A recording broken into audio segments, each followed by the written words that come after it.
All right, I have one of my favorite micro brands on the channel. This is the Swiss Watch Company.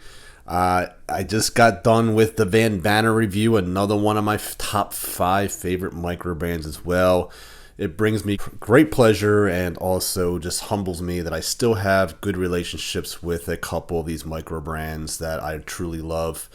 The third one being MAS Matthew & Son. So shout out to all you guys. But today we have a special watch. This to me is the only choice, the only configuration I would get, which is the Oxidized dial. Look at the beauty of this dial. This watch looks like it has been through the trenches. It actually has that vintage styling, including even the weathered strap. Look at this. Now, the great thing about this particular watch is you're going to get the vintage vibes, you're going to get the vintage feel, you're going to even get some of the vintage specs when it comes to sizing, but you're also going to get the modern day technologies that we have today, which for one, you're going to get a sapphire crystal and it's also boxed. The other thing that the Swiss Watch Company does really well is their anti-reflective coating. You're actually going to get 16 layers of anti-reflective coating underneath the crystal and over the crystal, including a sapphire coating to help to protect the AR coating so that the watch does not get washed out in light. So you're getting that technology in this as well. So that's awesome. The other thing that you're going to get here is the Super-LumiNova. You're actually going to be getting the C3 X1 grade Super-LumiNova, and you're getting 20 layers of that, which is absolutely insane. Now, let's not forget though, this is actually grade 2 titanium. Yet it looks like it is stainless steel. Now, picking this watch up, it absolutely, you could tell immediately there's something up with this watch. First thing you think of is, well, where's the movement? Because this looks like stainless steel. No, they actually save weight, which is actually 37 grams, by the way. Extremely light by using the grade 2 titanium. Now, I have another SWC. This one's actually mine. This also is grade 2 titanium, but as you can see, this is an unpolished version. But obviously, when you look at the two, there's the weight difference is really the same, right? They feel the same, but the luster and the fact that this looks like stainless steel, absolutely amazing job. And look at that chamfered edge, by the way. Beautiful, beautiful job. And from my understanding, it's not easy to polish titanium, by the way. The titanium is actually hardened to 1000 Vickers. Now, I've had this one here for quite a few years, and you can see it's in pretty good shape. There's a little gouge right there, as you can see.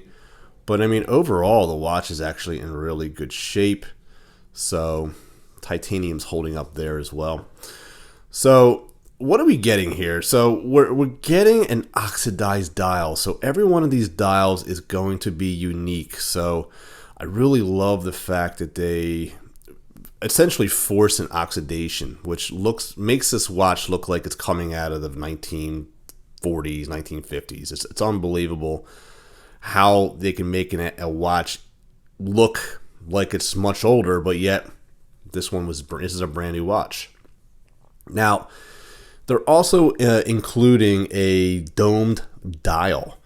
So if you take a look at the dial, you could see that it actually looks, you could kind of see it at certain angles.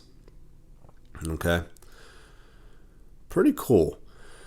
Now, this is a manual winder. So what I'm going to do is I'm going to do something different. I'm actually going to unscrew the case back, and I'm going to show you the movement that's behind here.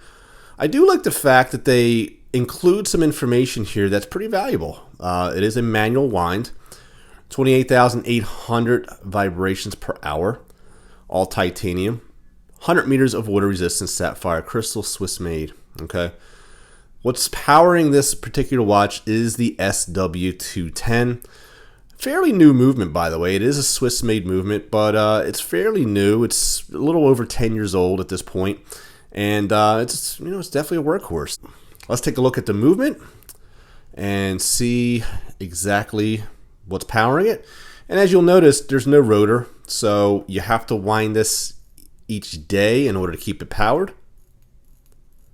And we're going to do that right now. Now, word of caution.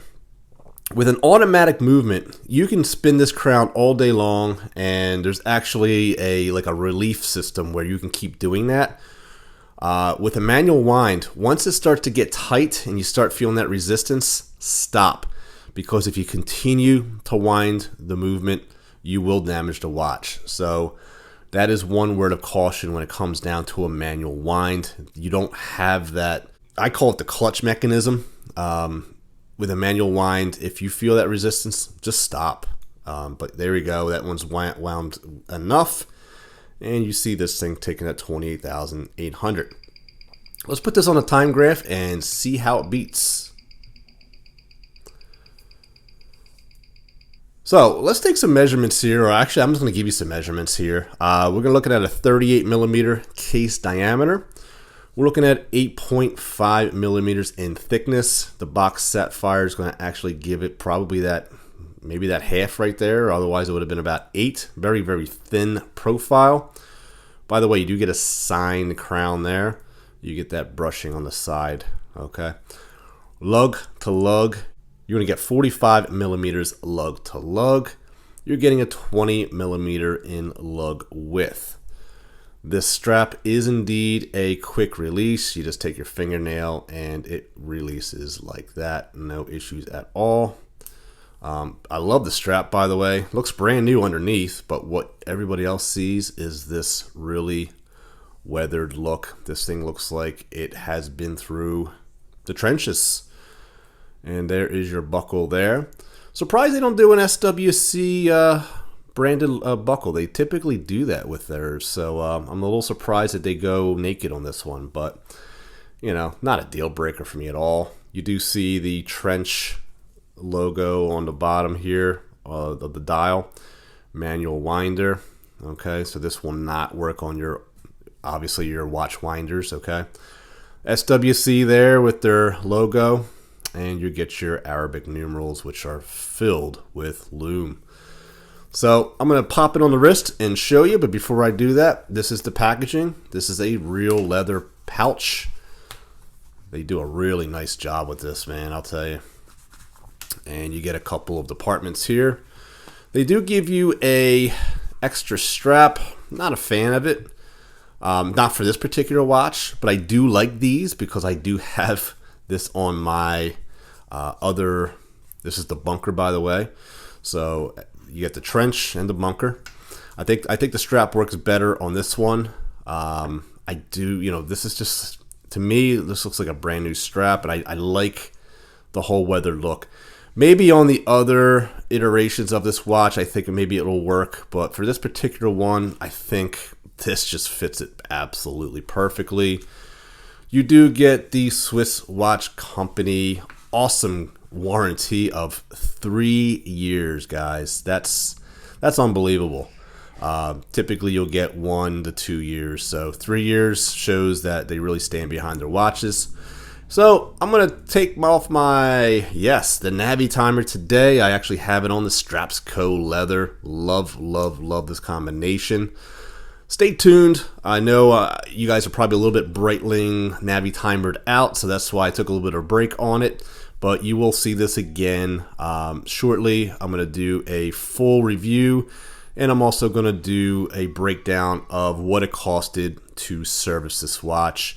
You definitely won't want to miss that. So we'll put that aside, put this one on the wrist.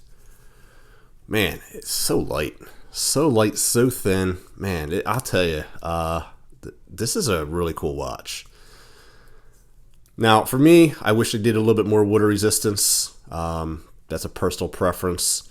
They don't do the screw down crown, but you still get that 100 meters of water resistance. Because you have the leather strap, you're probably not going to go into water anyway, but I just like to have that option anyway. So that's one of the knocks I have on the piece. But I'll tell you, it's hard not to like this watch. I think it fits a 7-inch wrist, which is what I have, absolutely perfectly.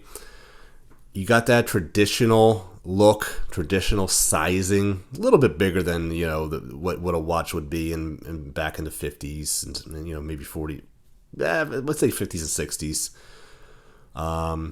Couple millimeters bigger, but still 38 is smaller than typical what we're seeing in today's age. So I think they just did a really nice job. Not a bad angle on this watch, very slim profile.